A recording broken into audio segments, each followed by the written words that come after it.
Jadi mungkin gue ngeliatnya nih, nggak ada yang maju daripada kosong. Karena gini, ketika komunikasi kosong, ya makin banyak tuh provokasi. Ya gue nggak masalah siapapun yang ngomong nih. Ketika yang harusnya ngomong nggak ngomong, ya udah gue biar aja. Pokoknya informasi ada. Sebenarnya itu yang harusnya ada. Ya makanya kan orang akhirnya banyak fokus bahas personal juga sekarang. Nah itulah kenapa Indonesia perlu MBG. Udah kan udah terlambat kalau udah tua, nggak bisa dong. Nggak, supaya kedepannya orang-orangnya nggak begitu lagi.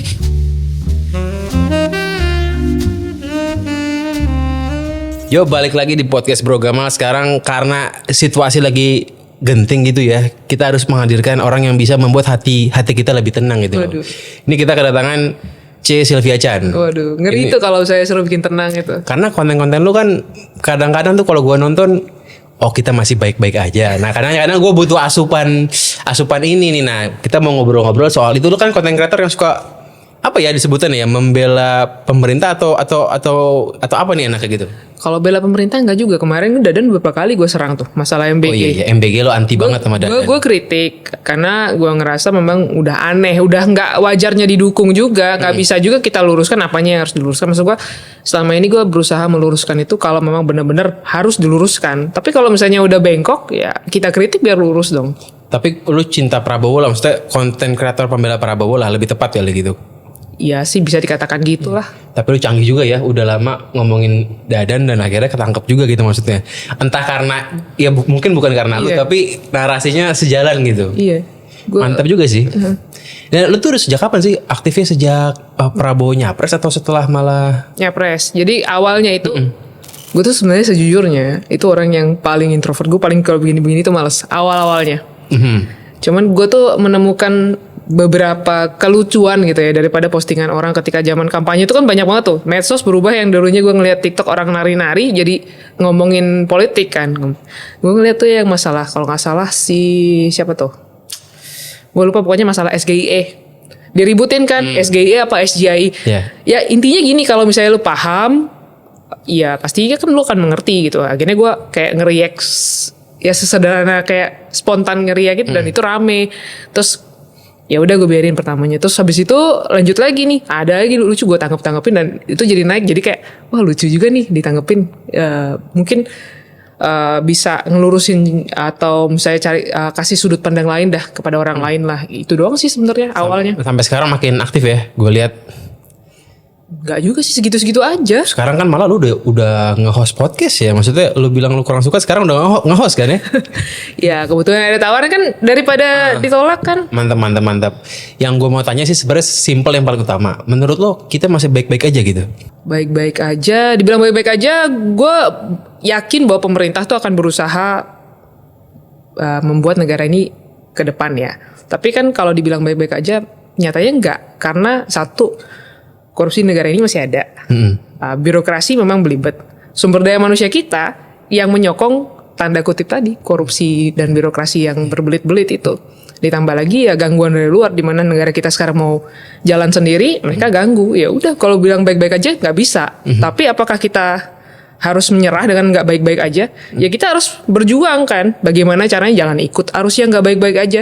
Kita kalau misalnya pemerintah ada yang salah, kita lurusin. Tapi kalau misalnya mereka nggak salah, mereka bener, ya kita kawal dong, ya kan? Ya gue sih percaya Prabowo niatnya baik. Gue juga 2014-19 dukung Prabowo, sekarang pun juga nggak benci Prabowo. Cuman gue golput aja kemarin kebetulan. Prabowo sih gue percaya niatnya baik. Cuman maksud gue kenapa dia bisa milih Dadan gitu ya? Kayak ngeselin aja kadang gitu. Ya Prabowonya nggak ikutan proyek, tapi kayak kesel aja gak sih? Kalau lu gimana ngeliat Prabowo kok milih Dadan yang cuman yang bukan di situ, maksudnya gitu loh bidangnya kan? Ini gue nggak tahu confirm apa enggak ya, tapi gue pernah dengar cerita bahwa Dadan ini sendiri juga pernah dikasih untuk kerjain pilotnya. Jadi lu kerjain pilot di daerah sekitar Hambalang itulah. Jadi udah beberapa dapur itu memang berhasil lah dengan ini. Nah, cuman memang kan namanya ya orang siapapun nih, gue nggak bilang si A, si B, si C, semuanya kalau misalnya udah dapat jabatan tuh pasti kayak ini dah tantangannya. Lu benar-benar bisa ngejalanin amanat jabatan lu dengan baik, atau nih tanda kutip nih tergoda kayak Dadan, kayak Sony, dan kayak Lodwig kan seperti itu. Jadi sebenarnya Dadan ini awalnya udah bagus berarti. Rumornya gitu. Bukan yang udah bagus. Pilotnya berhasil. Jadi sebelum presiden jadi presiden, sebelum Prabowo jadi presiden, dia tuh udah ngerjain ini pilotnya. Ini sebelum menang nih. Iya, jadi sebelum jadi presiden, dia tuh udah ngerjain pilot. Karena tujuannya ini, selama gue masih bisa bantu, ini gimana caranya bantu anak-anak. Gue ngelihat mungkin anak-anak yang itu gak dapat sarapan, gak dapat makan, atau gimana lah mungkin seperti itu. Dan akhirnya situ tergerak, lu coba kerjain pilot ini deh. Ini bisa nggak? Setidaknya kalau misalnya gue bisa bantu, biar berjalan dengan baik. Dan lumayan gitu jalan. Itu. Dipilihlah dia. Ya karena dia yang ngerjain katanya awalnya itu. Tapi sekarang lu ngelihat Bu Nanik pede. Kalau lu kan aktif ngomongin MBG maksud gue gitu loh. Gue aktif banget sih, nggak maksud, tapi kalau ngelihat Bu Nanik ya, karena gue sendiri in person pernah ngobrol sama dia bareng. Ya apa ya? Gue berusaha positif ngelihatnya karena selama ini dia juga yang inspect ya kan. Dia wakil kan ya maksudnya sebelumnya. Pada saat itu wakil, iya. Dia juga yang inspect dan dia memang paham betul kan apa yang dipikirkan oleh seorang Prabowo Subianto gitu loh. Bahwa kalau manusia kita, sumber daya manusia kita itu nggak ada peningkatan kualitas, Indonesia nggak bisa maju. Nah, salah satunya kan intervensi gizi. Nah, kan seperti itu kan yang disampaikan. Jadi MBG ini selain buat intervensi gizi, buat mendorong ekonomi kerakyatan juga dan buka lapangan kerja lah, intinya gitu. Ya, gue berharap sih ini, gue nggak bisa 100% bilang, oh gue yakin nih Bu Nani, karena gue nggak tahu kan di dalam kepikiran dia gimana. Tapi selama dia masih di jalan yang benar, gue akan dukung. Tapi berarti lebih baik dibanding Dadan menurut lo ya? Sekilas ada harapan gitu? Ya karena kemarin waktu baru dibilang Dadan digeser, terus abis itu BGN kan ada moratorium ya.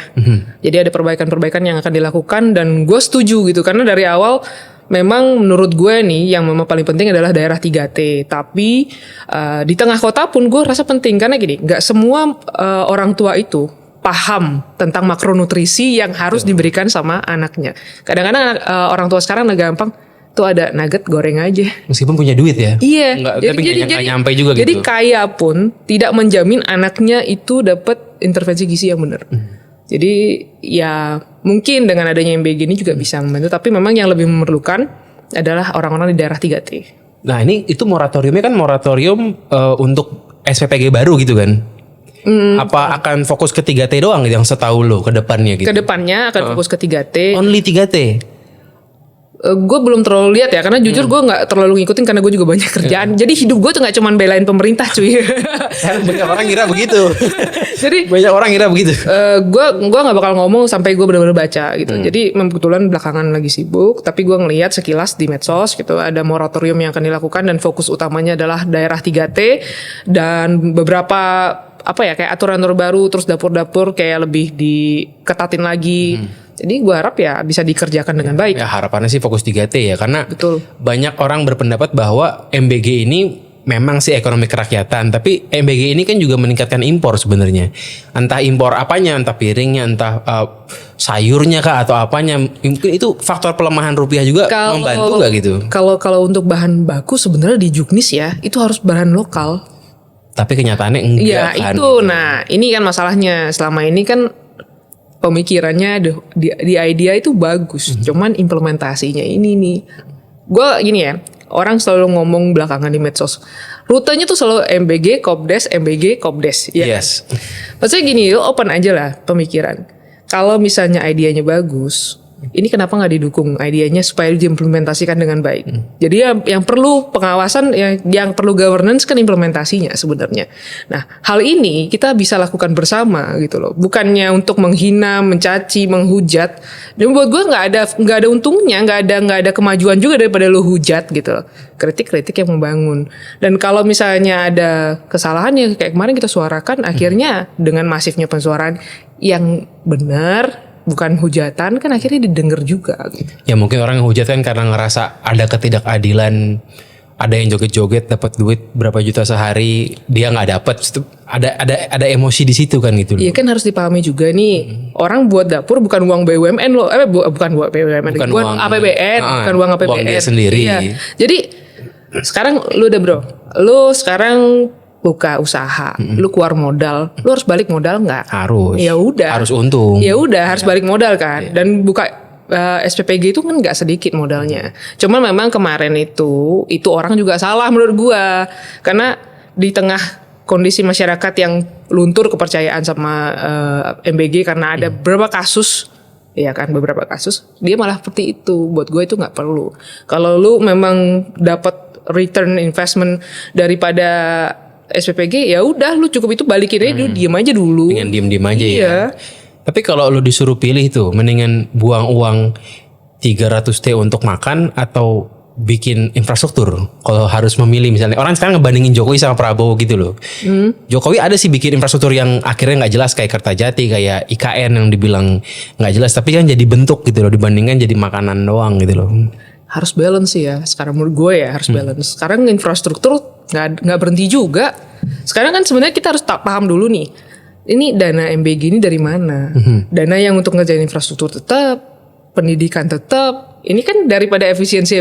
Kemarin gue ngobrol nih sama Pak Doni Oskarya.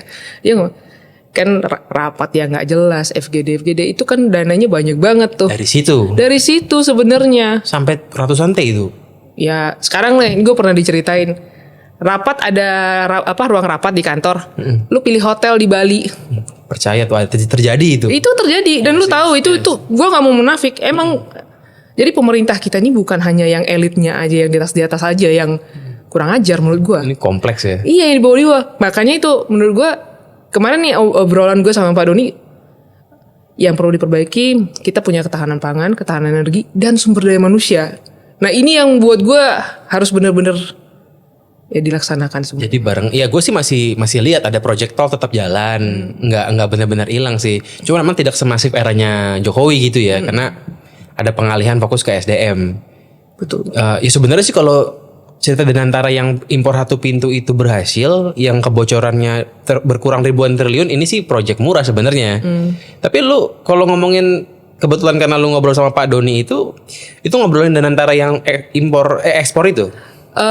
Sempat dikit tapi nggak terlalu, ini karena waktu kan. Kita kan ada limit waktu kan, kemarin dia juga ada rapat di DPR, tapi tujuannya sebenarnya kan selama ini menghindari kenakalan yang ngakal-ngakalin ini. Under invoicing itu nyata terjadi, itu nggak bohong. Transfer gitu. pricing itu benar-benar kan. Makanya kan kemarin juga wakil PM-nya Singapura juga udah mulai ketar-ketir kan. Karena sejujurnya memang mereka lah yang dapat keuntungan. Lu pikir aja sekarang Singapura nggak punya sawit, Singapura nggak punya batu bara, tapi mereka bisa jualan itu. Gila ya, dia yang kaya kok begitu. Dia yang kaya, kita jual murah nih. Harusnya barang harga 5.000, kita jual ke sana 1.000. Lah dia jual 5.000 ke orang. Selama ini berpuluh-puluh tahun terjadi. Iya, dan itulah. Ya makanya kan kadang ada yang bingung. Kadang gue pun berpikir, oke, gue setuju nih. Kayaknya Singapura lagi ketar-ketir nih, makanya kita kok kayak ada dari Moody's segala macam, saham kayak ambruk segala macam. Tapi gue juga nggak bisa tutup mata bahwa dalam negeri MBG juga menggerogoti uang negara dan implementasi banyak yang salah. Gue kadang masih bingung, yang salah tuh dua-duanya atau memang isu asing yang lebih ngefek gitu loh.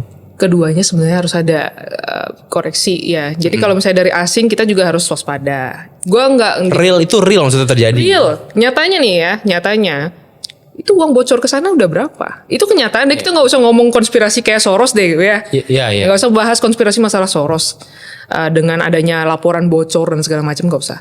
Sekarang uang kita tuh selama ini gitu ya, uang Indonesia selama ini lari lewat impor yang bocor ini, ekspor impor yang bocor. Bocor udah puluhan tahun lalu. Iya kan, bocor ini yang udah jelas. Sekarang sekarang pedagang yang biasanya omsetnya 10.000, gara-gara gue buat kebijakan jadi cuman 1.000, keganggu nggak lo? Yes. Keganggu kan. Nah kalau MBG sekarang, kalau gue nih ya pribadi ngelihat, setelah kita tahu dananya dari mana, gue sih daripada dipakai foya-foya sama orang-orang rapat mesti ke Bali itu, ya gue lebih rela dikasih ke anak-anak. Cuman ini implementasinya harus dengan pengawasan yang baik.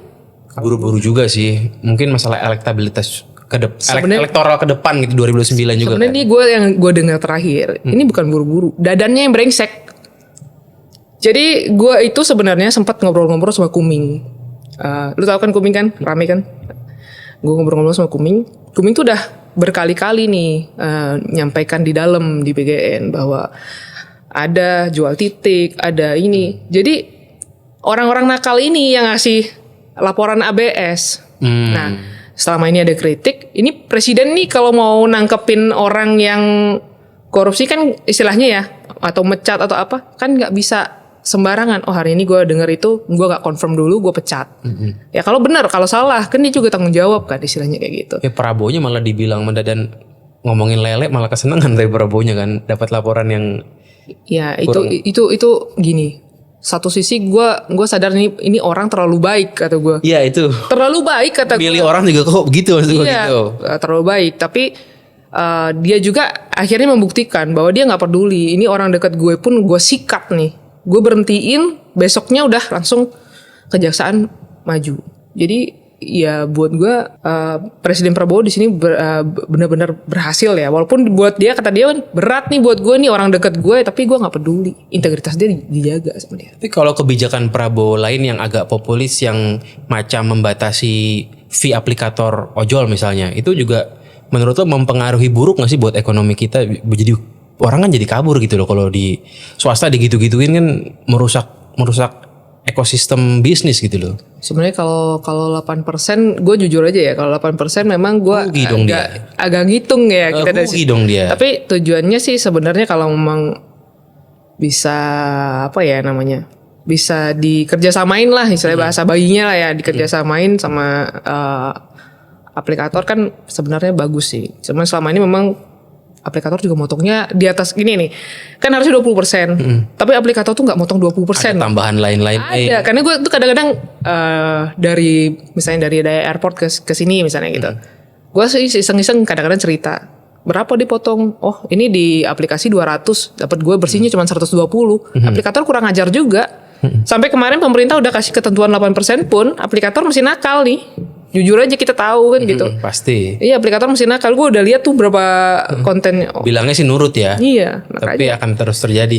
Ya maksudnya kalau swasta terlalu digerecokin kan ini mau jadi negara sosialisme apa gimana maksud gue gitu loh. Kalau gue jujur malah lebih.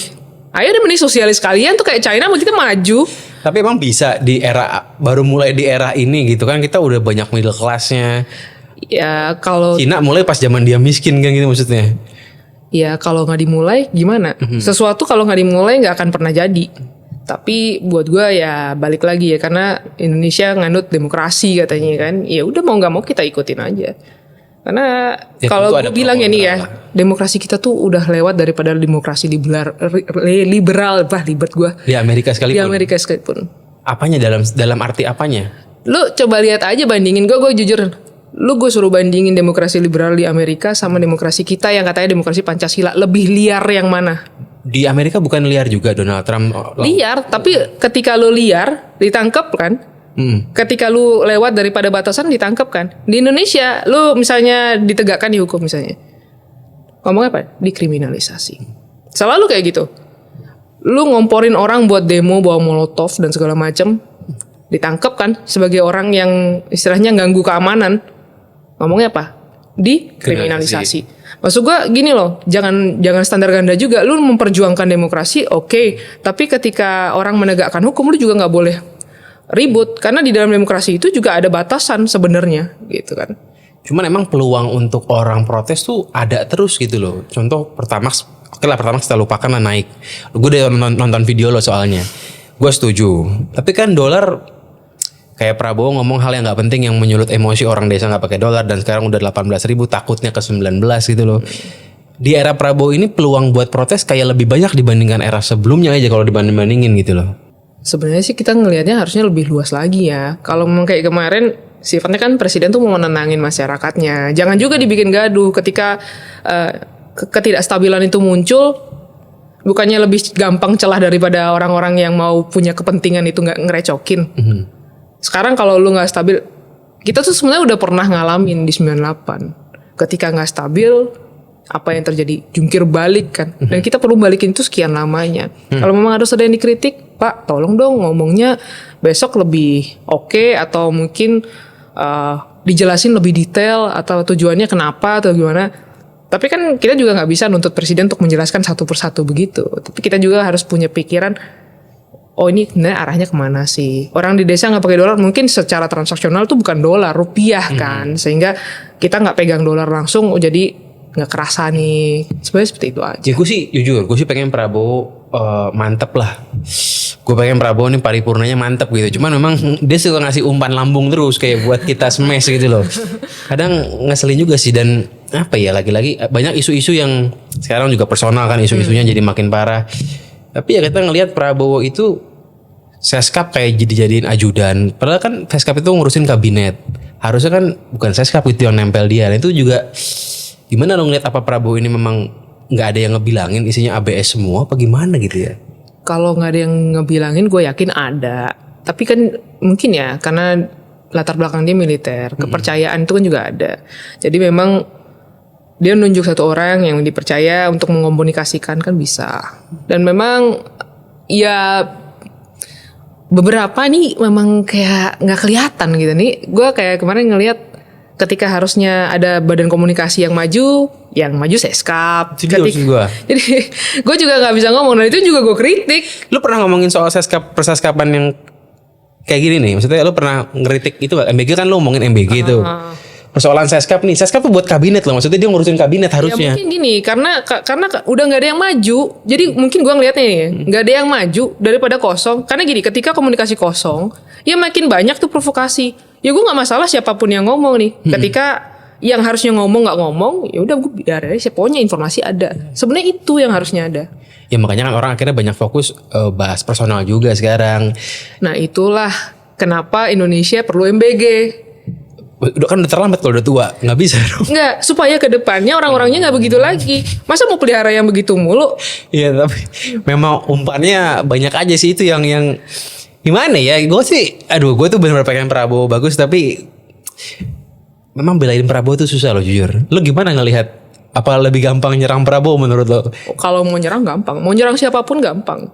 Kita kalau mau nyerang siapapun gampang. Belain tuh susah ya? Gue posisinya selama ini dibilang ngebela juga nggak ngebela. Dalam artian gue juga kalau misalnya balik lagi seperti tadi, hal yang nggak pantas dibela ngapain gue bela? Tapi ketika hal yang memang bener, harusnya bener, lu persalahkan dan memang ada datanya, kita sampai. Ya lo pecinta Prabowo. Iya, pecinta sih enggak juga. Kalau pecinta itu kan gimana ya? Gue merasa, kalau nih ngomongin Prabowo ya, gue merasa apa yang ada di pikiran Prabowo, pemikiran seorang Prabowo yang dituangin dalam buku-bukunya kan ya. Lu baca pasti kan? Ya gue juga baca sih, gue juga punya di rumah. Iya, jadi buat gue sejalan sama itu. Kenapa? Karena sesimpel gini, lu sama gue punya anak. Indonesia hancur, anak gue hidupnya gimana? Indonesia hancur, gue mau bisnis gimana?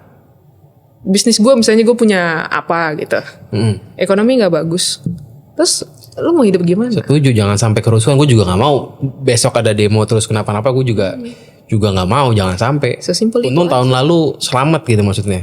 Cuman lu udah dengar kan Noel yang bilang bahwa bulan Juni-Juli ini akan ada kerusuhan. Dia udah ngasih kisi-kisi ke Prabowo gitu. Lu sempat ngikutin nggak isu Noel tuh? Nah ini gue katar-katir juga. Jadi bulan Juni-Juli ini gimana ya gitu. Kalau kerusuhan bisa 25.000, takutnya kan begitu gitu. Ya sekarang balik lagi aja. Gue cuma bisa bilang begini. Masyarakat Indonesia, lu mau hidup lu enak atau hidup lu sengsara, itu di tangan lu sendiri. Gue sebagai orang yang ngelihat diri sebagai masyarakat Indonesia, gue mau hidup gue santai, hidup gue baik-baik. Ketika memang lagi ada permasalahan, kita masih bisa ngadepin. Itu yang gue mau. Karena kalau orang berpikir hidup itu nggak akan ada masalah, nggak mungkin. Karena orang nggak beragama. Di dalam agama diajarin pasti akan ada percobaan seperti itu kan. Tapi kalau misalnya lu malah yang membuat percobaan itu, ya jangan salahkan kalau lu bakal lebih susah daripada percobaan yang sebenarnya ada. Cuman itu doang aja yang bisa gue ngomong. Jadi balik lagi. Sekarang bedain kritik, hujat, cacian.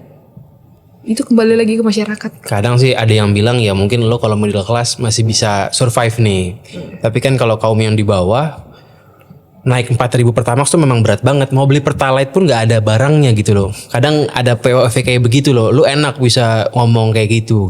Jujur ya, yang paling kegencet saat ini itu justru yang middle class. Karena gak ada bantuan. Karena selama ini di zaman pemerintahan Presiden Prabowo, yang dapat bantuan tuh bukan middle class, yang bawah. Dari zaman dulu sih. Enggak, yang dulu yang tengah pun masih dapat. Zaman Jokowi. Lu kenapa sekarang gini, data dulu banyak kan dari BPPS gini ini itu. Sekarang data jadi satu, DTSCN. Lu kelas 5, desil 5, desil 6 nggak dapat bantuan loh. Tapi 4 ke bawah lu masih dapat bantuan. Semua sekarang diperbaiki kan. Kayak kemarin BPJS ribut padahal PBI-nya tinggal didaftar ulang aja. Alasannya pemerintah matiin ini BPJS-nya nggak dilanjutin. Padahal tinggal ini karena datanya dirapiin, lu tinggal daftar ulang aja. Ya sedangkan yang 5, 6 ini kan tengah-tengah banget nih. Kalau 7, 8, 9 gue rasa aman hidupnya. Aman lah ya. 8, 9, 10 apalagi itu udah aman banget gitu. Yang kegencet ya 5, 6, 7 ini sebenarnya. Itu penghasilan berapa sih lu? Apa sih angkanya? Desil 5, 6 tuh orang yang... Ya pokoknya itu kan persepuluhan, misalnya dari berapa penghasilan paling rendah sampai ini. Gue kalau rinciannya gue nggak. Iya, gue juga nggak. Itu desil itu adalah persepuluhan lah. tingkat penghasilan orang gitu. Jadi pemerintah itu ngebagi desilnya. Persepuluhan, misalnya dari yang paling miskin sampai yang paling kaya di klaster jadi 10 gitu. Jadi ya kurang lebih di desil 5, 6 itu terutama itu kegencet sekarang. Nah ini kalau misalnya masalah Pertamax kita ngomong ya memang kalau misalnya mobilnya masih Fortuner. Ya Fortuner ya bukan Kurang ajar sih kalau beli Pertalite. Iya, kayak punya gue Zenix misalnya gitu, Zenix pakai Pertalite ya kurang ajar juga kan seperti kurang itu. ajar. Ya, jadi ya karena kita bisa beli mobilnya, kita harus bisa beli bahan bakarnya. Cuman dulu lo waktu BBM gak naik kan lo muji pemerintah ya, bahwa bisa di tengah kondisi ini bisa nggak naik harga. Sekarang kan naik juga nih. Kalau gue muji enggak, kalau gue nggak muji, gue bilang bahwa ini juga apa ya sebenarnya masyarakat tuh harus lihat gitu loh, bagaimana pemerintah berusaha untuk neken ini, nahan biar kita nggak langsung kena dampaknya. Tapi kita sudah harus pasti tahu ini bakal naik karena Jebol juga tapi pada akhirnya kan. ya karena gini, kalau yang Pertalite itu subsidinya dari APBN. Sedangkan kalau Pertamax itu yang nanggung kerugiannya Pertamina. Oh dibedain gitu ya? Loh, kan dari awal lo dikasih tahu sama baru tahu, Purbaya. aku baru tahu. Iya. Jadi yang nanggung selisih harganya itu Pertamina. Pertamina nggak kuat kan, dolarnya mahal gitu kali. Iya, walaupun sekarang nih alasan mereka nih sekarang minyak per baler udah turun nih 90-an. Lah kapan hari kita beli kan 110, 120. Terus udah kayak gitu ya nggak bisa berapa lama juga kan tahan. Sedangkan pemerintah yang penting janji pemerintah kan nyata jelas bahwa yang subsidi dijaga sampai akhir tahun. Sedangkan kalau misalnya yang non subsidi emang sudah ada aturan dari dulu kan. Kalau lu pengguna Pertamax dari dulu tuh udah tahu kan Pertamax naik turun sendiri nggak ada pemberitahuan maka Turun mungkin menurut lo? tergantung harga minyak. Bisa turun ya? Ya pernah turun sih, memang gue ingat pernah turun sih. Iya kan?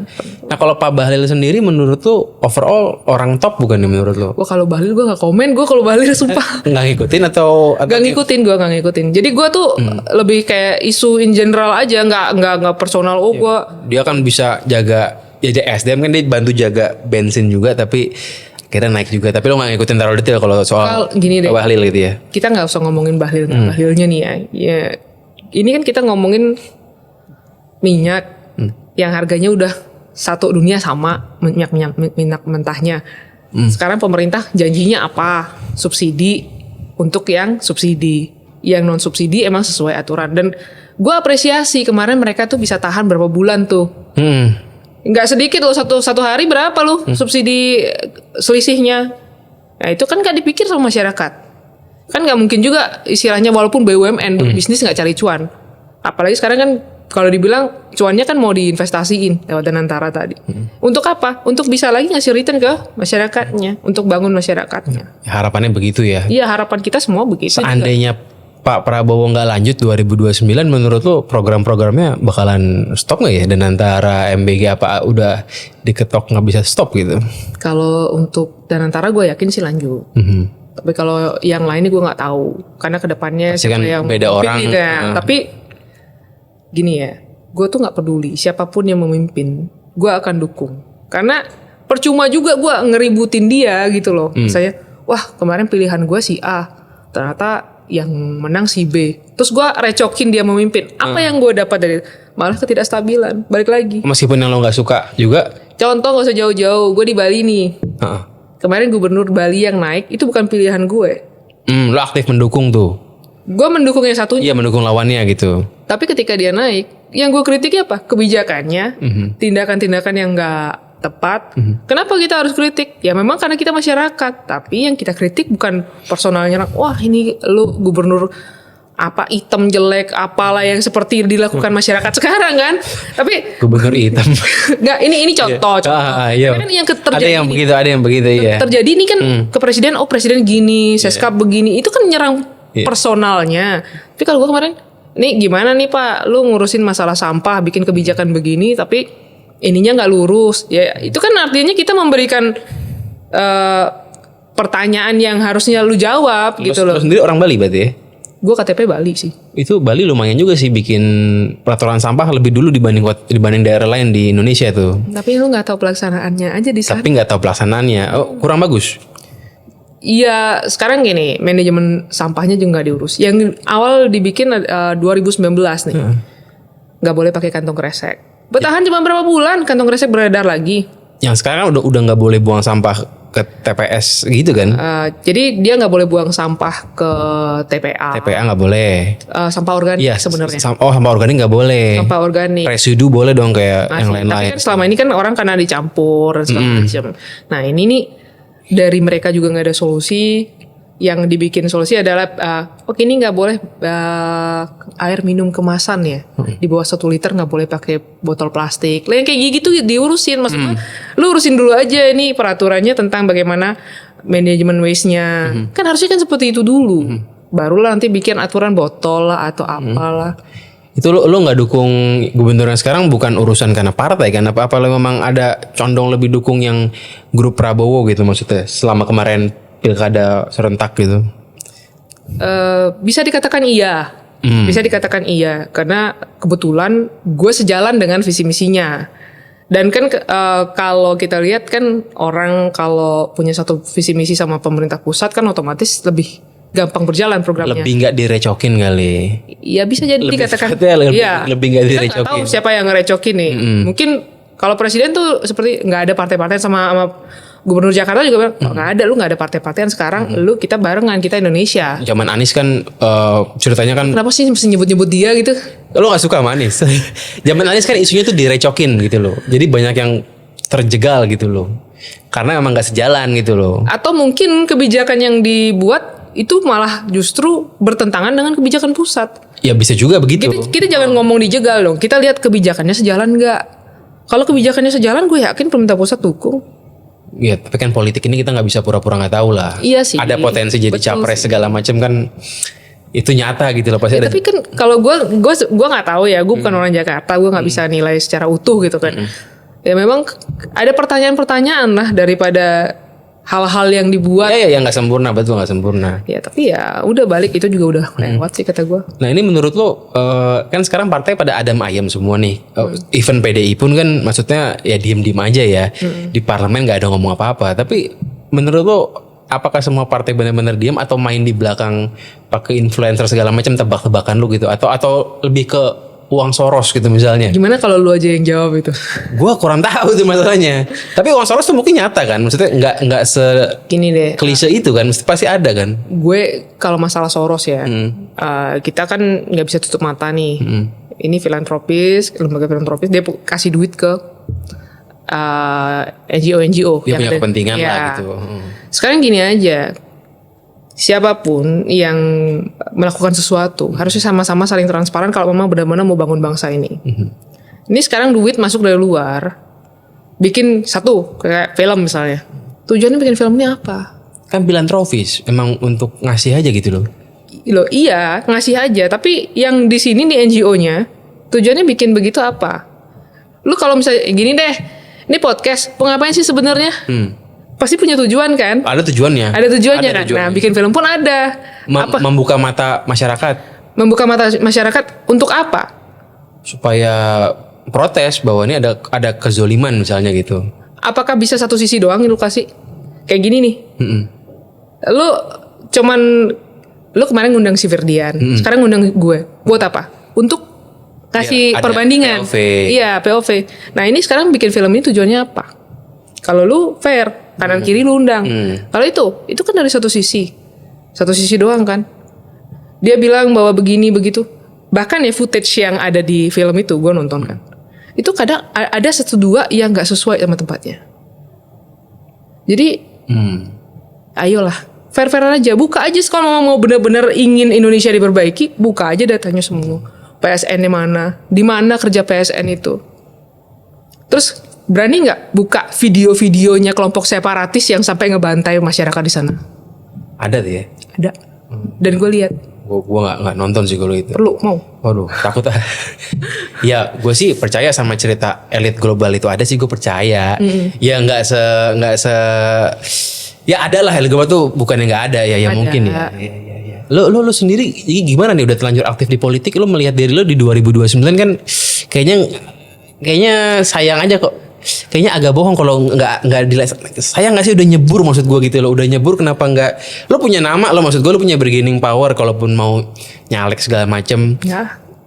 Gue ngeri kalau misalnya yang kayak gitu tuh, ngeri. Kan Alek itu lebih aman dibanding eksekutor.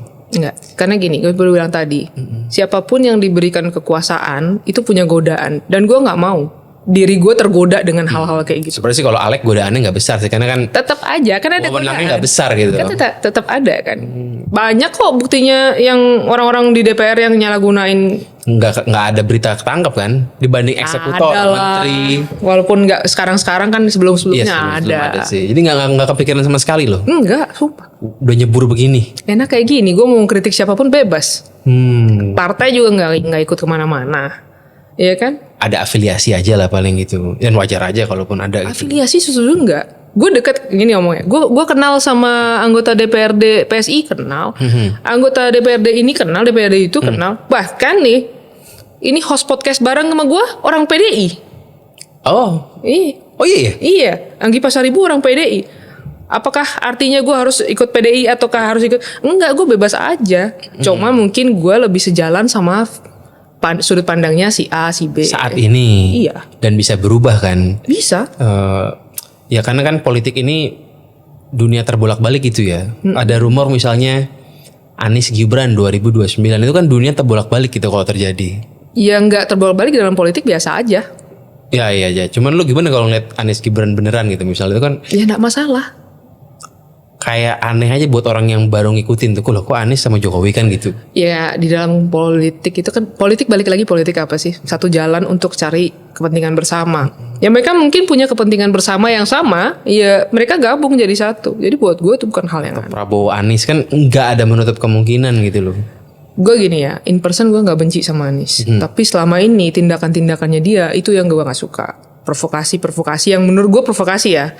Itu diberikan sama orang yang buat gue nggak penting. Di saat kayak gini tuh harusnya lu bikin negara ini jadi satu gitu loh. Jangan sampai pecah, karena pecah itu ya nyebabin orang ada celah untuk ganggu kita. Buat gue sih itu kayak contoh kemarin masalah apa ya, dia ribut terakhir. Gue udah pada tahap ya udahlah terserah dia mau ngomong apa. Kalau ngomong 11/100 tuh pecah belah juga bukan menurut lu? Sekarang begini, lu aja jadi gubernur Jakarta nggak bener-bener amat. Sedangkan di zaman Pak Prabowo, kita kan lagi dihadapin waktu tuh kalau nggak salah sama COVID, baru dia naik terus COVID kan. Zaman jadi Menhan. Iya jadi Menhan kan. Terus lu sendiri bukan orang yang berkecimpung di bagian militer atau pertahanan. Terus lu hitungannya bisa ngasih nilai 11/100 dari mana? Lebih ke sotoy aja gitu. Iya, artinya gini lah bro. Lu menilai, kayak misalnya jadi guru, nilai isainya murid itu kan otomatis harus ada patokannya. Ya kan, lu nggak bisa langsung nyoret isainya orang, tapi patokannya nggak ada. Nah, karena gue bertanya nih, lu nyoret sampai 11/100, patokannya mana? Apakah lu punya track record di bagian pertahanan atau apa gitu loh? Ya mungkin pernah baca buku militer gitu kan. Tapi kan itu nggak bisa gini. Kalau guru, dia kan udah kayak gue belajar, gue masuk ke sana, ya. Akhirnya gue bisa ngasih nilai kayak. Nah, lu sendiri ngalamin nggak, jalanin nggak, terus 11/100. Bukan gue gini, fair aja. Kalau orang yang harusnya dapat 11/100 ya dia. Mana ada orang masalah pertahanan negara suruh bongkar di depan begitu? Ya kan lagi debat kali. Iya, tapi emang harus kontra gitu loh. Ya debat memang harus kontra. Tapi kontranya yang masuk akal juga. Kan masyarakat juga ada yang bisa mikir, ada yang enggak. Kalau katanya Prof Gema itu nggak untuk IQ gorila. Iya. Kalau Prof Gema nih kurang lebih sejalan dengan pemerintahan lah ya. Narasi-narasinya. Kemarin dia kritik juga, dia nyampaikan juga sama gue bahwa yang perlu kita kritik dia kritik, karena dia kasih kemarin tuh analogi buat gue tuh bagus banget. Pemerintah tuh orang tua, masyarakat itu anak. Anak tuh gimana pun juga harus menghormati orang tuanya, menyampaikan dengan cara yang benar. Orang tua juga nggak boleh tutup telinga atas apa yang disampaikan sama anaknya, sehingga ini harus punya komunikasi yang baik. Nah ini memang yang lagi miss daripada pemerintah, dan itu sudah diakui sama presiden sendiri kan. Jadi buat gue ya harus koreksi keduanya lah. Pemerintah harus lebih mendengar apa yang disampaikan masyarakat. Masyarakat juga harus lebih bisa menyampaikan kritik itu dengan tepat. Kalau gue sih fair gitu aja. Oke. Nah ini sekarang pertanyaan terakhir gue. Gue pernah ngobrol sama orang dan dia bilang Prabowo ini otoriter tapi lemah. Lemahnya itu ditunjukkan dalam untuk mengamankan dirinya dia harus minta semua partai gabung dan bagi-bagi jabatan menteri banyak banget. Itu tanggapan lo ada nggak kira-kira? Otoriter. Tapi lemah. Otoriter. Ya, tapi lemah. Otoriter tuh maksudnya gini, penggambaran otoriternya tuh gimana? Otoriternya itu mungkin dia bikin kebijakan semau dia, langsung MBG sembrono misalnya begitu. Nggak banyak yang ngasih masukan juga, mungkin begitu kan. Gue rasa kalau masukan banyak yang ngasih masukan, dan kita nggak bisa bilang kayak gitu otoriter dong. Kalau otoriter nih apa yang gue mau itu yang gue kerjain, dan lu nggak boleh bersuara akan hal itu. Sekarang gue tanya, otoriternya seorang Presiden Prabowo itu di mana, sedangkan masyarakatnya, nih sampai masyarakatnya, menterinya bebas juga berbicara, sampai nyaci maki pun dibiarin. Ini lu dari 80 tahunan Indonesia, ini adalah pemerintahan yang paling bebas berbicara. Even dibanding Jokowi. Even dibanding Jokowi. Secara media nulis zaman Jokowi lu jujur lah, media dikontrol, liatin tuh mana ada headline media yang aneh sedikit ya besoknya sebentar aja udah hilang. Zaman sekarang sampai ngata-ngatain hoax dan segala macam muncul aja kan. Dan jadi nggak otoriter. Menurut gue tanya otoriternya dari mana? Tapi kalau soal lemahnya setuju sampai dia mesti ngumpulin semua orang gabung jadi temannya gitu loh. Enggak juga sih. Karena balik lagi seperti apa yang disampaikan sama beliau ya. 1000 kawan terlalu sedikit, satu musuh terlalu banyak. Jadi lebih baik dengan cara yang baik kita mengerjakan dibandingkan kita harus gontok-gontokan. Karena ketika gontok-gontokan pasti akan ada damage. Gua rasa sih ngelihatnya seperti itu. Cuman ya di parlemennya jadi kurang bertaji aja gitu. Bener-bener nggak ada yang nggak ngelihat. Tapi kan masih ada musuhnya di sana yang merah-merah. Kan banyak. Diam juga. Enggak juga, kritik kemarin tuh kayak Deddy Sitorus kok mulutnya nggak berhenti juga. Adian apa itu dulu diem loh maksudnya. Enggak juga, kemarin dia dapat ribut kok gue lihat. Ngarah ke Prabowo kayak dulu zaman Jokowi, kayaknya dia jauh lebih sopan gitu sekarang. Justru zaman Jokowi dia lebih sopan. Zaman Jokowi dia kejam ke Prabowo gitu kan. Kan kejam ke Prabowo bukan ke pemerintahan. Harus fair dong nilai. Yang harus dijaga sama legislatif itu kan eksekutif. Yeah. Selama ini kan waktu Jokowi menjabat, eksekutif banyakan diam, legislatif juga banyakan diam mulutnya. Iya, karena dirangkul juga di periode kedua kan. Sama aja periode pertama juga sama. Kalau nggak gitu nggak naik tuh di periode kedua. Kan periode pertama ketua DPR-nya pun bukan PDI. Tapi kan mayoritasnya masih berkuasa juga di sana. Yang di parlemen berapa partai sih? Yang di parlemen berapa partai, dan memang suaranya PDI kita harus akui cukup gede di parlemen kan. Gue udah semua hat-trick kok, paling besar kok. Ya makanya jadi kita fair aja. Sekarang kalau memang benar-benar intinya gini sih, gue nggak mau ribet sebenarnya. Gue nggak pernah melarang masyarakat untuk kritik, bebas aja kritik. Kalau memang bahkan gue sendiri mengkritik, nyatanya ya. Gue sampai bikin surat terbuka, Pak, tolong dong Pak, gue udah gedek banget sama Dadan nih. Gue bilang, lu nulis ke Prabowo? Enggak, maksudnya secara video. Video. Gue nulis kan. Kirim kemana kita? Kalau nulis kirim ke Seskap. Capek gue nggak zaman nulis lagi kita. Tapi kirimnya ke Seskap kalau tapi kita kan ngetek kayak Gerindra mungkin atau kita ngetek menteri atau siapa lah. Ya, kalau gue lihat akun Gerindra suka komen lah ya kalau di lu lah ya. Iya, setidaknya kan itu disampaikan juga. Kalau disampaikan. Tapi Prabowo tuh main YouTube nggak ya? Maksudnya tahu nggak ya ada orang ngomongin dia misalnya gitu? Main IG nggak ya? Nggak tahu. Tapi ya, kayaknya udah gitu ya. Udah tua maksudnya wajar sih. Tapi menurut dia yang di meja bundar tuh ya dia ngelihat YouTube, terutama YouTube kayak waktu tuh di meja bundar kalau nggak salah waktu sama Najwa sama Pak Kati Bastri kan juga sempat disampaikan, saya nonton YouTube atau apa sampai malam sampai pagi gitu. Nonton sih dibilang nonton YouTube. Ya nonton YouTube beberapa lah. Cuman kalau IG sih kayaknya nggak mungkin buka lah ya. Kalau menurut Bang Jonathan Latumahina gitu kan, karena dia diundang ke Hambalang juga, Bapak nonton YouTube. Kalau benar keren sih. Iya, jadi ya di podcast gue juga gue bilang ini pemerintah ya komunikasinya sucks banget, gue bilang gitu. Iya itu. Gue berkali-kali ngomong hal itu. Dan lucunya nih masyarakat ketika gue kritik, mereka nggak bersuara sedikit pun. Tapi ketika gue meluruskan, mereka selalu buzzer lu, cair berapa lu. Gue udah pada tahap titik, ya udah mudah-mudahan cair beneran, gue bilang gitu. Itu kan komen yang nggak terelakkan kalau lu membela pemerintah gitu loh, kayak Alim Alimuddin semua. Memang kan komennya pasti begitu semua lah ya. Ya nggak apa-apa. Gini, seandainya pun ya, seandai kata pun pemerintah pada akhirnya kemarin mau ngerangkul new media. Kan dari dulu sebenarnya pemerintah udah ngerangkul dan ngasih makan media. Pasti. Iya kan. Yang media besar juga dirangkul. Jadi bukan masalah baru. Jadi bukan hal yang baru. Selama nih fungsi mereka adalah menyampaikan apa yang disampaikan pemerintah. Iya kan. Jadi gini, misalnya pemerintah buat kebijakan ini, lu tolong dong ramein, kasih tahu nih kebijakan. Apa salahnya? Media juga dari situ kerjanya. Masyarakat nggak tahu kan, karena selama ini kan media besar kan juga ada buying pemerintah tuh.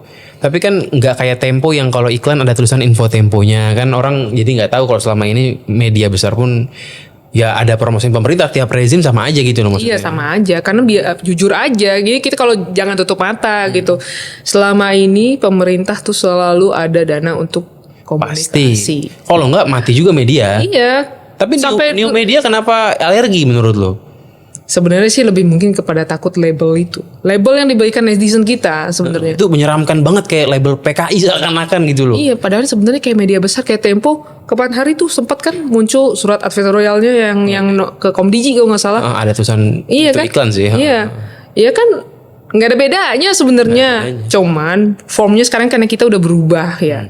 Dulu mungkin TV, koran, majalah. Sekarang kan udah lebih ke medsos. Ya adanya new media tuh sebenarnya sama aja gitu. Jadi seandainya pun ada influencer atau siapa yang dibayar pemerintah, buat gue nggak ada masalah selama dia bukan kerjaannya untuk nyebar hoax. Setuju gue. Media memang begitu. Kalau lu dikasih sama tawaran sama Bakom misalnya, lu mau nggak? Gue ambil. Lu ambil kan? Jelas gue ambil. Ya, lu satu dapat duit, lu perlu makan. Nggak ada hoax di situ. Iya. Jadi kalau misalnya menyampaikan apa yang sebenarnya, masalahnya di mana? Tapi kenapa masyarakat menurut lo expect bahwa influencer harus berjuang melawan pemerintah gitu loh maksudnya? Begitupun new media di expect-nya itu untuk berjuang membela kebenaran gitu. Ya kebenarannya sekarang gini, kebenaran tuh mau dilihat dari sudut pandang yang mana? Mau dilihat sudut pandang kanan apa kiri atau atas? Ya melawan penguasa. Sekarang gini, penguasa itu dipilih secara demokratis.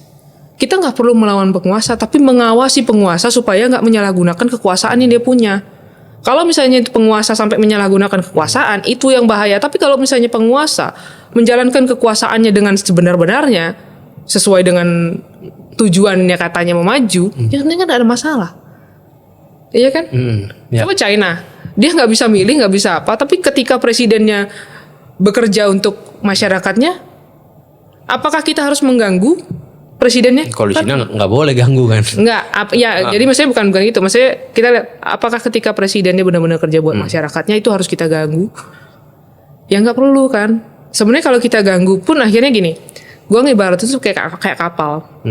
Ada nahkodanya nih, nahkodanya kita ganggu, kita yang oleng. Tapi kalau nahkodanya salah arah, salah tuh, kiri-kiri dikit. Menurut lo ejekan-ejekan sosmed bisa ganggu negara gitu?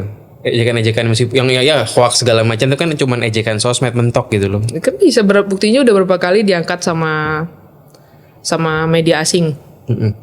Ya itu kan juga media asing juga mempengaruhi kepercayaan investor. Tapi gue juga nggak nutup mata bahwa memang kita harus ada perbaikan.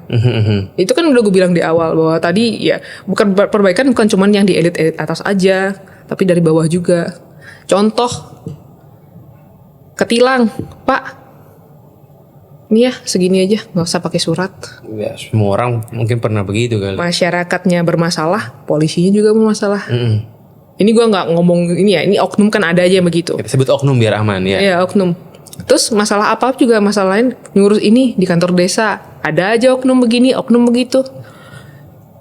Kalau misalnya masyarakatnya udah bisa belajar untuk tidak menyuap dan tidak mau terima suap, yang dari paling kecil aja, otomatis yang ke atas juga bersih. Tapi kalau di bawah masih begitu. Ya, cuma nyalahin rakyat kan kayaknya orang nggak terima gitu. Bukan nyalahin, lebih kepada gini. Lebih kepada ayo kita sadar. Kalau kita nggak punya kesadaran, ya sampai kapan juga 2000. Makanya gue pernah ngomong, kalau kayak gini mulu, Indonesia emas 2045 itu bullshit. Menurut lo udah pasti bullshit belum? Melihat kondisi Itu tergantung masyarakatnya. dengan kebijakan juga banyak yang nggak salah, banyak yang nggak tepat itu implementasinya. Ya Utang kita segunung. kalau utang segunung itu gue nggak tahu mesti harus menyalahkan siapa, karena itu kan warisan juga. Ya, bukan salah Prabowo, maksud gue ada warisan para pendahulu juga gitu. Ya dalam artian kan kita juga harus lihat kenapa utang tuh diambil. Maksudnya gue tuh bukan wah ini kita harus panik nih utang kita segini gitu. Ya gimana? Lu survive atau nggak survive masalahnya istilahnya seperti itu. Atau lu maju apa nggak maju. Tapi kan kita lihat nih plus minusnya daripada keputusan yang diambil sebenarnya kayak gitu. Tapi kalau misalnya untuk apakah gue yakin ini 2045 Indonesia emas apa enggak? Ya balik lagi kepada masyarakatnya. Nggak bisa cuma salahin pemerintah doang. Pemerintah kita nih cuman diatur 5 tahun. Lu dalam 5 tahun bisa bikin apa sih sebenarnya? Jujur aja deh. Ya, maksudnya makanya pada ngebet 2 periode kan harus. Iya makanya kan rata-rata minta 2 periode. Kalau perlu 3 periode, pada ada yang mau kan. Wah itu gue nggak tahu. Nggak tahu kalau tanya saya gitu kan. Ya gue nggak tahu kalau gitu. Sekarang tuh orang tuh benci pemerintah udah sampai tahap ketemu gebetan kalau dia pemilih 02 misalnya malas. Udah sampai tahap itu loh. Sih ngeri sih. Maksudnya pemilih 02 Cancel culture-nya ngeri banget. sememalukan itu pemilih 02. Asalnya ada kelompok yang mikir begitu sampai nggak mau pacaran loh sama yang pemilih 02. Nggak apa-apa. Kalau gue bilang apa, ya udah berarti memang dari awal udah nggak sejalan. Ngapain maksain nikah sama orang yang nggak sejalan? Misalnya kayak gitu. Kalau gue udah pada tahap itu aja. Gue juga kalau dulu ya, gue kayak stage ini 1-2. Gue tuh punya tahap pada sampai pada titik capek bos. Capek gue nggak dibayar. Gue berantem mulu kan. Pening pala gue kan gitu. Tapi kenapa nggak lu manfaatkan keahlian lu untuk dibayar gitu? Maksudnya gitu kan bisa aja. Ya tawarannya mana bos? Orang pemerintah aja efisiensi. Grindr suka komen di akun lu loh maksudnya. Dalam bukan artinya seperti itu kan mungkin karena sejalan. Nah, kayak lu aja gue komen kalau pas gue lagi sejalan. Oh iya kita kan personal bukan partai loh. Tapi kan bisa aja kalau misalnya lu punya satu kepentingan yang sama gue dukung. Nah apa? Iya kan? Ya kalau gue kalau ditawarin ya gue mau aja selama itu nggak hoax sebenarnya kalau gue sih. Kalau gue sesimpel itu. Jadi gue bukan orang yang munafik. Kalau memang ada tawaran dari pemerintah gue terima. Kalau tawarannya oposisi gimana? Kalau misalnya selama itu mengkritik dengan kritik yang benar gue nggak masalah. Nggak masalah. Tapi mohon maaf kenapa gue nggak ambil saat ini, karena gue ngerasa apa yang disampaikan oleh seorang Prabowo Subianto yang dituangkan di dalam buku-bukunya dan dia upayakan untuk diwujudkan itu sedang dia upayakan, dan gue sejalan sama ide dia, pemikiran dia, sehingga gue akan mendukung gitu. Dan ketika ini nggak sejalan, gue nggak akan dukung. Masalahnya gue sejalan, jadi gue dukung. Gue yakin lo bakalan makin sibuk sih 2029. Pemilu bakal keras gue rasa. Gue rasa bakal lebih keras dibandingkan 2024. Kelihatannya gitu. Gue sih yakinnya begitu ya. Gue yakin begitu juga. Karena gue ngelihat dari sekarang bahkan mereka udah pada sibuk kampanye. Udah pemanasannya tuh di zaman Jokowi masih jadi presiden kayaknya nggak segininya gitu pemanasannya. Sebenarnya dari kubu Prabowo gue lihat malah tidak ada pergerakan. Tidak ada pergerakan. Karena presiden ngomong gue mau fokus menjalankan ide gue ya, ini. Karena Prabowo-nya kan gabung ke Jokowi jadi nggak ada pergerakan gitu ya. Sekarang nih yang udah panas loh. Udah panas. Udah ada rumor nama, udah panas ini. Ya gue nggak ngerti itu masyarakat mungkin ya nggak tahu ya. Karena masifnya media sosial, terus kemarin ada rasa kekecewaan, terus ada yang ngerasa disupport dengan berita begini, berita gitu, clipper begini, clipper begitu. Jadinya muncul kekecewaan karena kekosongan komunikasi pemerintah lagi. Ini kan gue jujur ya ngomong, walaupun gue sebagai pendukung. Ini siapa sih Kodari ya? Kodari yang sekarang. Dia juga baru ganti tapi belum kelihatan bagusnya ya. Padahal kan kalau dia di podcast jago gitu maksudnya. Enggak, maksudnya gini loh, seharusnya kayak kemarin nih. Yang ngejelasin tuh bukan Seskap, menurut gue. Iya Seskap nih. Yang menurut gue bukan harusnya Seskap yang ngejelasin. Menurut gue dia yang punya fungsi komunikasi, entah itu deputinya ataukah siapanya yang ditunjuk di situ. Gue kemarin juga rada sebel gitu. Gue jujurnya gue ngomong agak sebel karena waktu masalah Dadan ketangkep, dia malah posting kayak mempromosikan MBG. Maksud gue, ini orang-orang yang di dalamnya gitu ya. Lu belajar nggak sih, misalnya publik lagi panas kayak gini, lu kayak jual MBG, maksudnya lebih baik lu menjelaskan bahwa saat ini akan dievaluasi, bukan kayak ngejualin lagi hal itu. Ya itu kritik terbesar ke Prabowo, milih orang tuh salah melulu gitu. Gini, kalau Prabowo kan mungkin salah milihnya di kepalanya. Iya, itu tapi berulang-ulang, bener-bener kayak ini orang Kepalanya nih punya sebenarnya, skill gak sih milih orang gitu loh. kepalanya itu sebenarnya kan fungsinya ngontrol ya. Kalau untuk kayak kepala badan kayak gini kan ngontrol. Milih Noel maksudnya lah, milih Noel Ebenezer itu kan yang milih Prabowo. Wamen gitu loh, bukan dirjen gitu loh. Gini, kalau masalah memilih orang gitu ya, gue bisa aja milih lu, tapi karena gue selama ini ngelihat record lu, karena gue ngelihat selama ini begini lu begitu, lu punya portfolio yang gini gitu. Tapi ketika gue pilih, lu melenceng daripada portfolio lu, terus lu tergoda dengan godaan tadi, apakah pasti bisa gue kontrol? Kan enggak. Jadi sekarang kita lihat ketika udah salah pilih ini, misalnya bukan salah pilih sih, maksudnya ketika yang dipilih ini tidak amanah, gimana tindakan lu? Apakah lu akan melindungi atau membiarkan dia mendapatkan ganjaran sesuai apa yang dia langgar? Dan gue ngelihat seorang Prabowo Subianto bertanggung jawab atas pilihannya dia. Oh ini nggak amanah, gue copot, gue proses. Cukup tuh menurut lo? Apa yang bisa lu lakukan? Dibanding dengan kerugian Dadan selama ini gitu kan, harusnya lebih cepat gitu loh maksudnya. Sekarang kalau misalnya lu memproses orang tanpa bukti yang cukup, Ya. bisa. Kontroversial juga. Kan nggak bisa kan? Dan kemarin tuh kejaksaan gue rasa masalah Dadan ini punya bukti yang solid banget gitu untuk beresin si Dadan. Ya untung sih nggak di tahun keempat gitu ya. Untung nggak di 2028 gitu loh. Karena gue dengar Presiden tuh udah dengar beberapa waktu yang lalu dan dicari bukti yang solid. Lagi dicari. Iya, karena kan gini, ada laporan, ada kritik masyarakat. Kan nggak bisa juga nih ujuk-ujuk, wah cabut aja tuh, langsung polisiin atau langsung pekarain, nggak bisa, gitu. Kayak lu aja, otomatis ketika ada yang terima laporan, ya ntar gue cek dulu. Pasti harus gitu. Ini ceknya masalahnya bukan satu kantor, se-Indonesia pak. Dikumpulin dulu, kumpulin data dari sini, kumpulin data dari situ. Nah di bawah ini juga kan nggak tahu nih ada CS-nya apa enggak. Kita kan bersihin juga di bawah misalnya kayak gitu. Ya perlu waktu, takes time. Tapi buat gua saat ini arahnya mau kemana? Mau dibersihin, diberesin sesuai dengan kesalahan yang ada dibuang, atau mau dilanjutin kesalahan yang ada? Itu sih. Oke lah kita lihat nanti, semoga sih gue benar-benar berharap 2029 paripurna dengan baik gitu. Gue berharap jangan 2029, tahun ini aja berharap ada perubahan yang baik lah, mungkin dari komunikasi atau apapun itu. Jangan sampai juga bulan depan ada aneh-aneh, itu harapan gue. Itu harapan gue juga. Besok soalnya ini kita tag besoknya tuh mau demo. Besok tuh demo kan, demo apa sih namanya? Demo apa sih sebutannya? Reformasi jilid 2 ya, semacam itulah pokoknya. Gini ya, gue gini aja jadi mungkin ini permintaan tolong gue sama masyarakat gitu.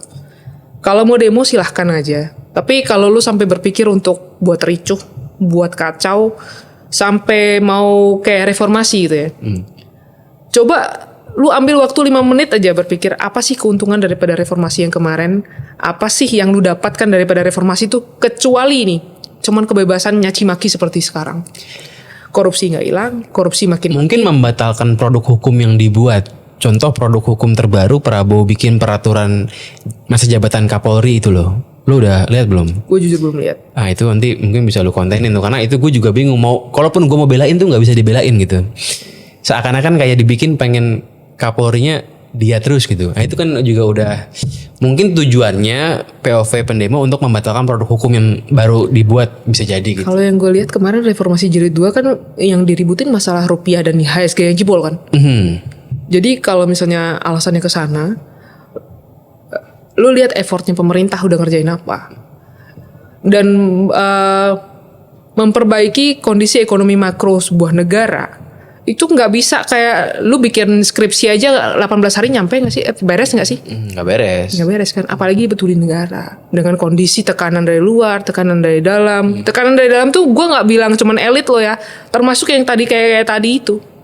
Jadi kalau lu mau bersihin, ya otomatis gini, gue kutip nih Pak Doni Oscar ya, ketika ada satu yang biasanya ngebelok, lu mau lurusin pasti akan ada perlawanan gak? Pasti. Nah ini perlawanan ini yang kita harus barengin nih biar dia bisa lurus. Gue cuma itu aja yang gue minta. Maksudnya kalau misalnya lu mau demo silahkan, mau demo dari jam 8 pagi sampai jam 6 sore silahkan. Asal jangan bikin rusuh, jangan bikin. Malam nggak boleh ya? Kan udah ada aturannya malam bro. nggak boleh, iya. Aturannya ada bro. Nanti kalau udah malam pada capek, emosi naik, pada gontok-gontokan sama polisi yang jaga, nanti polisi keras juga karena gini loh. Jangan selalu nyalahkan polisi, jangan selalu nyalahkan ini. Kita sama-sama koreksi. Polisi itu juga manusia. Siapapun dengan kondisi seperti mereka itu bisa ngerasa terancam juga. Kalau misalnya dengan kegiatan-kegiatan yang seperti itu, ada orang yang mulai anarkis. Siapapun, kalau gue pun juga jadi polisi itu tindakan anarkis, gue pasti akan nangkis diri gue akan mempertahankan nyawa gue bro. Ya. Jadi lo fix nggak bakal ikut besok ya? Nggak, ngapain, panas jir. Tapi gue enakan di rumah. Kalau gue maksudnya kita gini apa ya, era kan udah maju nih ya, teknologi maju, apa juga bisa disampaikan secara terbuka gitu. Kalau mau demo nggak apa-apa, kalau masih mau demo di sono ya boleh demo. boleh, gue nggak pernah melarang. Mau kritik pun silahkan. Bahkan gue sudah sampai bilang kayak gini dalam video gue tuh kayak udah menormalisasi hujatan-hujatan sebagai kritik. Jadi bebas aja lu mau gimana, tapi maksud gue jangan bikin ricuh yang sampai ngerusak. Kayak kemarin 17+8 yang duluan tuh. Itu cukup mengerikan sih. Kebayang-bayang itu jadi takut gue tuh. Iya, sekarang gini. Barang dirusak, halte dirusak. Yang nanggung siapa? Ya meskipun perdebatan ada yang bilang itu impostor yang ngerusak ya, untuk menjelekkan nama pendemo. Iya, enggak. Karena diberikan celah untuk melakukan hal itu. Kalau misalnya mereka tertib demonya, siapa yang mau nunggangi? Mereka tertib sama aturan, siapa yang bisa masuk? Nggak Ya, bisa. harapan gue sih jangan sampai tiap tahun ada demo, ini pusing soalnya. Betul. Masa tiap Agustus ada demo kan? Yang gue dengar Takut kalau juga. rencananya sana, tapi maksudnya gue gini, silahkan aja demo. Demo tuh di mana-mana mah hak negara lain juga Ini kasih. kita ngomongin demo akbar gitu loh, Iya. bukan demo biasa. Demo biasa mah setiap bulan ada di mana-mana. Sama Demo akbar yang mengerikan, di negara lain juga ada. Amerika punya demo akbar juga. rutin. Rutin kok. Ada tempatnya kali mungkin. Ada kan. Mungkin demo kayak punya event apa gitu. Iya. Tapi dalam artian gini, jangan sampai rusuh, jangan sampai ngerusak, karena ujungnya kalau lu memang bilang, oh nggak terima nih gue duit rakyat dibagi begini, ya sekarang duit rakyat lu buang-buang juga untuk perbaikan hal yang lu rusak. Terus belum lagi kita ngomong ketika ada nyawa yang hilang, siapa yang tanggung jawab? Ya yang ngelakuin itulah yang Tapi kan ujungnya kan nggak, ini semua gara-gara aparat represif. ya aparat yang kalau melakukan kan, Ya, maksudnya padahal kan kemarin. balik lagi gue kalau misalnya sebagai aparat, sebagai seorang manusia, gue juga akan melindungi diri gue bro. Gue punya keluarga kok. Ini kerjaan gue menuntut seperti ini, tapi gue juga punya keluarga yang gue harus pikirkan di rumah, dan gue punya keselamatan yang harus gue jaga. Jadi survival bro. Ya kita lihat tuh, semoga besok lancar lah. Cek, thank you ya udah datang nih ngobrolin ya. Sama. Semoga beneran nggak apa-apa sih Indonesia. Gue juga ada dagang soalnya. Kalau rusuh tuh orang nggak belanja gitu loh. Iya, oposisi Bukannya gue dukung Prabowo ya, tapi lebih baik jangan rusuh gitu. pro atau kontra, gue yakin kalau memang benar-benar sayang sama nih Indonesia, nggak akan mau ada rusuh. Bang, kritik gue rasa itu hal yang biasa kalau misalnya kita punya posisi kontra. Tapi balik lagi, kritik dengan lebih baik, sesuai. Ya gue sih pribadi udah paten 2029 gue mau nyoblos lawannya Prabowo, udah paten gue. Monggo. Tapi karena kapok aja gitu gue ngedatengin, tapi jangan sampai rusuh, jangan sampai penggantian kerusuhan gitu loh. Ya, gue Itu sih harapan gue. Oke lah, Cek, thank you udah mampir. Nanti kita undang-undang lagi yang kontra pemerintah ya, biar kita lihat lah. Kira-kira lo lebih suka yang mana, terserah lo ya. Lo mau dukung pemerintah silahkan, lo mau nggak suka ya bebas aja sih. Ini kan bagian dari entertainment juga sebenarnya. Betul.